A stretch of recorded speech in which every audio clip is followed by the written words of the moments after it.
Hi అండి. ఈరోజు సుగుణ వంటింట్లో ఏం రెసిపీ చేస్తున్నాను అనుకుంటున్నారా? మీరు తమ్నైల్లో చూసే ఉంటారండి. అవునండి, నేను చేసేది ఈరోజు క్యారెట్ హల్వా చేస్తున్నాను.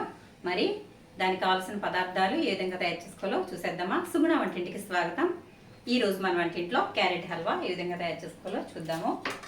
కావాల్సిన పదార్థాలు ఇక్కడ క్యారెట్ తీసుకున్నాను. ఈ విధంగా క్యారెట్ని తురుముకున్నానండి. అలాగే కొంచెం నెయ్యి, అలాగే కొంచెం షుగరు, మీ స్వీట్ని బట్టి అడ్జస్ట్ చేసుకోవచ్చు. అలాగే కొంచెం పాలు, ఇంకా డ్రై ఫ్రూట్స్ అండి, అంటే కొంచెం జీడిపప్పు, అలాగే కిస్మిస్ కూడా వేసుకోవచ్చు. ఇప్పుడు ఏ విధంగా తయారు చేసుకోవాలో చూసేద్దాం, వచ్చేయండి.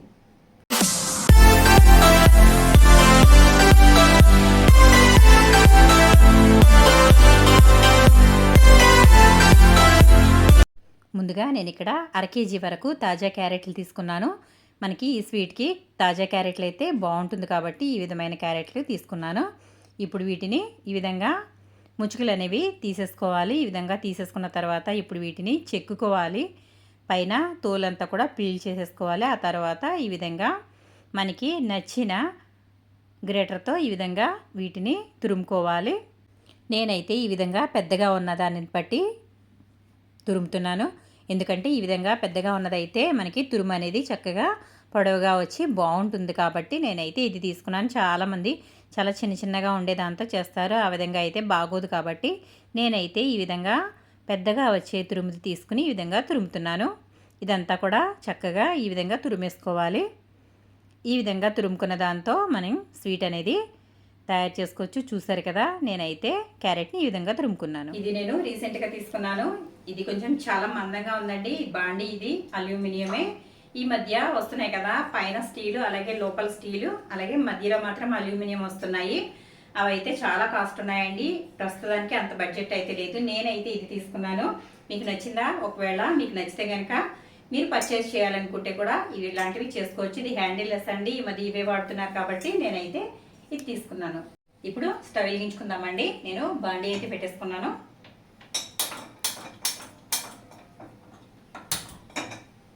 చాలామంది ముందు స్టవ్ వెలిగించుకున్న తర్వాత బాండీ పెట్టుకుంటారండి, కానీ ఆ విధంగా పెట్టుకోకూడదు. మనం ముందుగా గిన్నె పెట్టుకున్న తర్వాత మాత్రమే స్టవ్ వెలిగించుకోవాలి. ఇప్పుడు ఇందులో మనం ముందుగా తురుముకున్న క్యారెట్ తురుము వేసుకుందాము.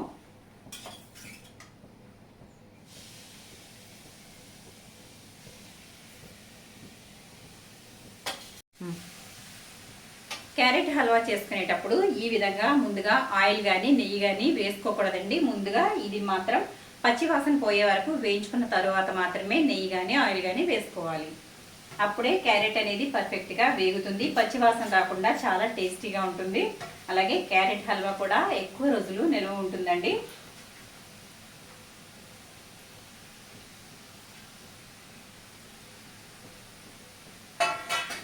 ఇప్పుడు మనం ఇది వేయించుకోవాలి.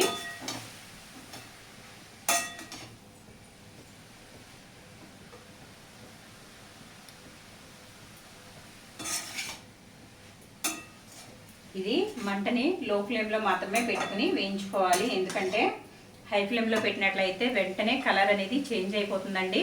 అప్పుడు హల్వా కూడా కలర్ బ్లాక్గా వచ్చేస్తుంది. కాబట్టి మనం ఏదైనా వంట చేసుకునేటప్పుడు చాలా జాగ్రత్తగా చూసుకుంటూ చేసుకోవాలండి. అప్పుడే మనకి ఏ పదార్థమైనా రుచికరంగా వస్తుంది, చూడటానికి బాగుంటుంది, తినడానికి కూడా బాగుంటుంది. ఈ విధంగా వాటర్ అంతా కూడా ఇంకిపోయే వరకు చక్కగా వేయించుకోవాలి.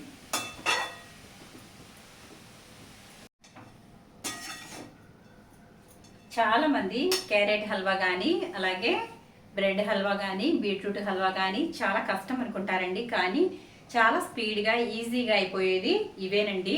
బ్యాచిలర్స్ అయినా కూడా చాలా ఈజీగా తయారు చేసుకోవచ్చు. చూసారు కదా, ఇలాగా ఇదంతా తడంతా పోయే వరకు క్యారెట్ని వేయించుకోవాలి. చిన్న మంట మీద మాత్రమే వేయించుకోవాలండి. క్యారెట్ తినడం వల్ల ఆరోగ్యానికి చాలా మంచిదండి. బ్లడ్ పడుతుంది. అలాగే కళ్ళకి కూడా క్యారెట్ చాలా మంచిది. కళ్ళజోడు వాడేవాళ్ళు క్యారెట్ తినడం వల్ల ఇది ఒక నెల రోజుల పాటు తినట్లయితే మీ కళ్ళజోడు పక్కన పెట్టేస్తారండి, అంత మంచిది. కాబట్టి మీరు కూడా తప్పకుండా క్యారెట్, అలాగే బీట్రూట్, ఆకుకూరలు తప్పకుండా తినండి. మన ఆరోగ్యాన్ని మనమే చూసుకోవాలండి. ఈ విధంగా వేయించుకోవాలి. ఇది పూర్తిగా తడంతా కూడా ఇంకిపోయే వరకు, అంటే క్యారెట్ మెత్తపడే వరకు వేయించుకోవాలి. చూసారు కదా, ఈ విధంగా క్యారెట్ అనేది చక్కగా మీడియం ఫ్లేమ్లో పెట్టుకుని ఇలా కలర్ మారే వరకు వేయించుకోవాలి. అప్పుడే మనకి పర్ఫెక్ట్ టేస్ట్ అనేది వస్తుంది. ఈ విధంగా చక్కగా వేగిన తర్వాత ఇప్పుడు ఇందులో పాలు వేసుకోవాలండి. ముందుగా పాలు వేసుకోవాలి, నెయ్యి కాదండి. పాలు వేసుకున్న తర్వాత ఇదంతా కూడా చక్కగా ఇంకిపోయే వరకు కూడా ఉంచుకున్న తర్వాత అప్పుడు మనం నెయ్యి వేసుకోవాలి. ఇప్పుడు నేను ఇక్కడ 1/2 కేజీ వరకు క్యారెట్ తీసుకున్నాను. ఈ 1/2 కేజీ తురుముకి నేనైతే ఎన్ని పాలు వేస్తున్నాను, మీకు ఇష్టమైతే ఇందులో మిల్క్ మేడ్ కూడా వేసుకోవచ్చండి. మిల్క్ మేడ్ వేసుకున్నట్లయితే మనకి షుగర్ కూడా అవసరం ఉండదు. కానీ మనం ఇంట్లో ఉండే వాటితోనే చేస్తున్నాం కాబట్టి నేను ఇక్కడ పాలు, పంచదార తీసుకున్నాను. ఇప్పుడు ఈ పాలను వేసుకుందాము.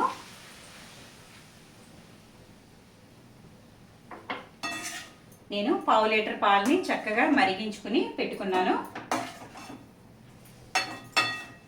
ఈ విధంగా స్వీట్స్ తయారు చేసుకునేటప్పుడు పాలని చిక్కగా మరిగించి పెట్టుకోవడం వల్ల మనకి స్వీట్ అనేది చాలా టేస్టీగా ఉంటుందండి. చాలా మంది పిల్లలు పాలు తాగరు కదా, ఆ విధంగా పాలు తాగని పిల్లల కోసం ఈ విధంగా చేసుకోవడం వల్ల వాళ్ళకి పాలలో ఉండే పోషకాలు కూడా అందుతాయి. కాబట్టి మనం ఈ విధంగా పాలని ఎందులో వేసుకున్నా చిక్కగా తయారు చేసుకుని వేసుకోవాలి. ఇప్పుడు ఈ పాలంతా కూడా చక్కగా ఎగిరిపోయే వరకు కొంచెం మంటను పెంచుకుందాము. ఇలా మంటను పెంచుకొని ఇప్పుడు ఇదంతా కూడా చక్కగా ఎగిరిపోనిద్దామండి.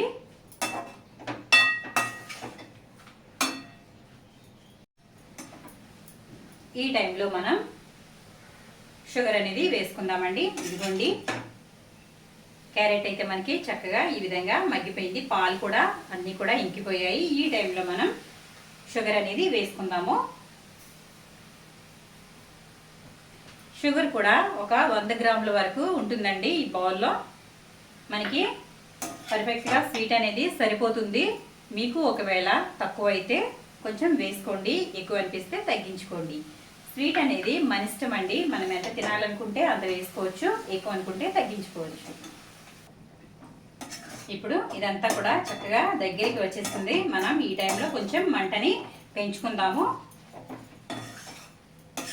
ఇలాగా బాగా దగ్గరగా రానివ్వాలి.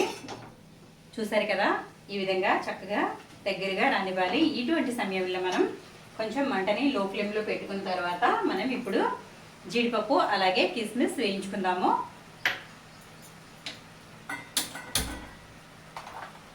నేను ఇక్కడ పక్కన స్టవ్ మీద ఒక గిన్నె పెట్టుకున్న తర్వాత ఇందులో కొంచెం నెయ్యి వేసుకోవాలి.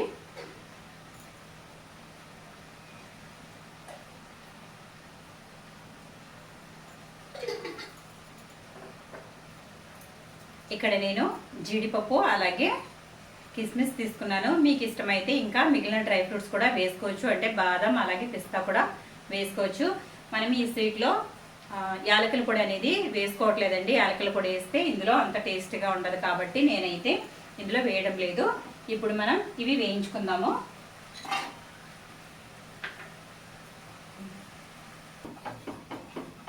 ఈ విధంగా మనం వేయించుకోవాలి. జీడిపప్పుని కొంచెం కలర్ రానిస్తే సరిపోతుంది.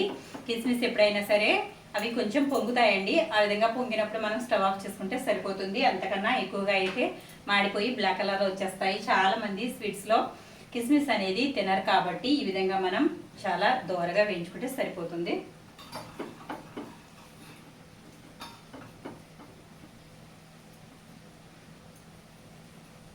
చూసారు కదండి, ఇక్కడ మనకి వాతావరణం చాలా వేడిగా ఉంటుందండి. జూన్ నెల వచ్చినా సరే ఎండలు అనేవి తగ్గలేదు. ఎంత చెమటలు పడుతున్నాయో చూడండి. ఈ చెమటలకి జడిసి నేను వీడియోస్ కూడా తక్కువగా చేస్తున్నానండి. చాలా లేట్గా వస్తున్నాయి, అందుకే నేను ఈ ఎండలకి జడిసి చేయట్లేదు. కాబట్టి ఇక నుంచి మీకు రెగ్యులర్గా వీడియోస్ అనేవి అందిస్తాను.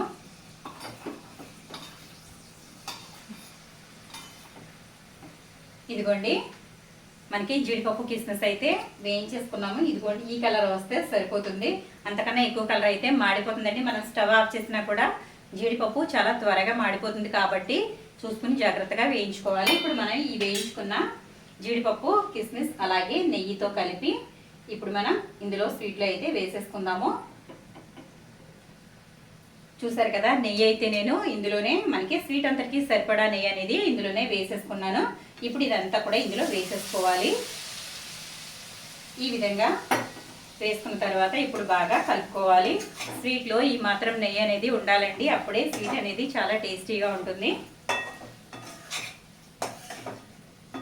చాలామంది నెయ్యి స్థానంలో డాల్డా వాడుతూ ఉంటారండి. డాల్డా అనేది ఎక్కువగా వాడకూడదండి. కాబట్టి ఈ విధంగా నెయ్యితోనే స్వీట్స్ అనేవి చేసుకుంటే చాలా టేస్టీగా ఉంటాయి. కాబట్టి నేను ఎప్పుడు కూడా నెయ్యి అనేది వాడుతూ ఉంటానండి. నేను ఇంట్లోనే నెయ్యి తయారు చేసుకుంటాను. నేను నెయ్యి తయారు చేసిన వీడియో మన ఛానల్లో ఉంది. మీరు ఫస్ట్ టైం చూస్తున్న వారైతే చూడండి.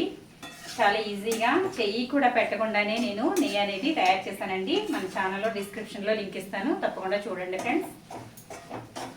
ఇప్పుడు ఇదంతా ఒకసారి బాగా కలుపుకోవాలి. కొంచెం మంట ఒకసారి హై ఫ్లేమ్లో పెట్టుకుని ఇది కొంచెం వేగనిద్దాము. అంతేనండి, మన స్వీట్ అనేది రెడీ అయిపోయింది. చూసారు కదా, స్వీట్ అనేది మనకి రెడీ అయిపోయింది. ఇప్పుడు మనం స్వీట్ ఏ విధంగా ఉందో చూద్దామండి. అంటే షుగర్ సరిపోయిందా లేదా చూద్దాము.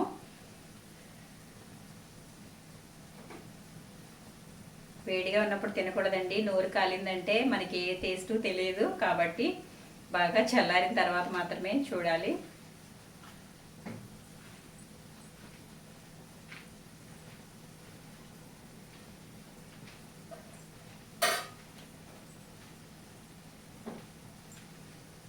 టేస్ట్ అయితే మామూలుగా లేదండి, అద్దరిపోయింది. మీరు కూడా తప్పకుండా ట్రై చేయండి ఫ్రెండ్స్. క్యారెట్ అంటే ఇష్టపడిన వాళ్ళంటూ ఉండరు కదా.